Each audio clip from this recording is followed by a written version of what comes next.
Today we are going to be talking to you about respite care, and specifically, respite care for children with disabilities. Let's say you've just welcomed a new child into your life. Congratulations! You are filled with joy, but a few months in, things start to take a turn. Baby's not getting the clean bill of health that doctors once told you that they had. Maybe baby isn't reaching the milestones you were told they would. Or medical complications arise, and suddenly you're drowning in equipment and appointments and medical bills. You find yourself with 6 different doctors or therapy appointments a week and no time for yourself. Does this sound familiar? This is a story that many caregivers find relatable, but it's worth mentioning that everyone's story is a little bit different.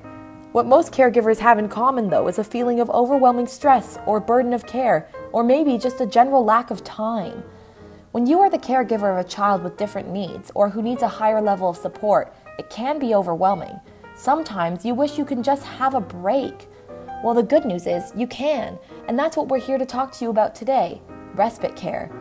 The Government of Ontario's website defines respite as follows. As a caregiver, you need a break from time to time. We can help you by providing relief caregiving while you're away. This is called respite care. Now, respite can provide caregivers with a break in order to complete other tasks that are necessary in their lives and give attention to other areas in their personal needs. Respite care can help prevent caregiver burnout, stress, crisis, neglect, and abuse. It has been shown that even short-term respite can reduce parental stress and increase coping ability in parents raising children with special needs. Now, let's talk to some people who use respite care to find out what it means to them. I'm at 4. Yes!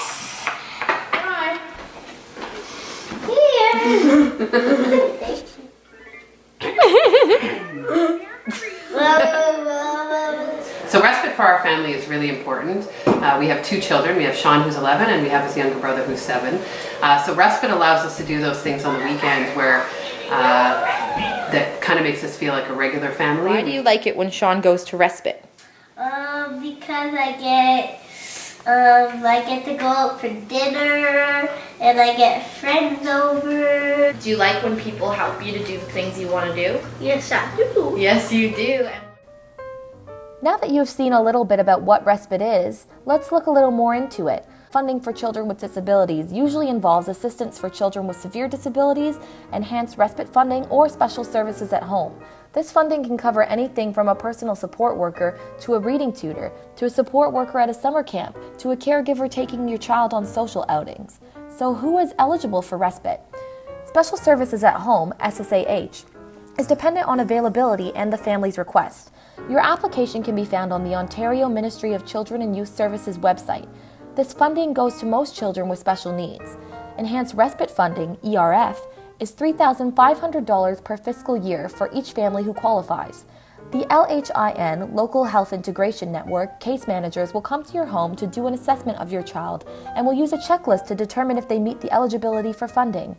Mainly, what the case manager is looking for here is a need for 24-hour supervision or care. Assistance for Children with Severe Disabilities, ACSD, is income dependent. Families must qualify based on their income, and the amount can be variable. It can be up to $475 per month or as low as $25 per month. Families can use this funding for medical costs, equipment, and respite time. They can also get a drug and dental plan. You can find all of this information on the Ontario Ministry of Children and Youth Services website.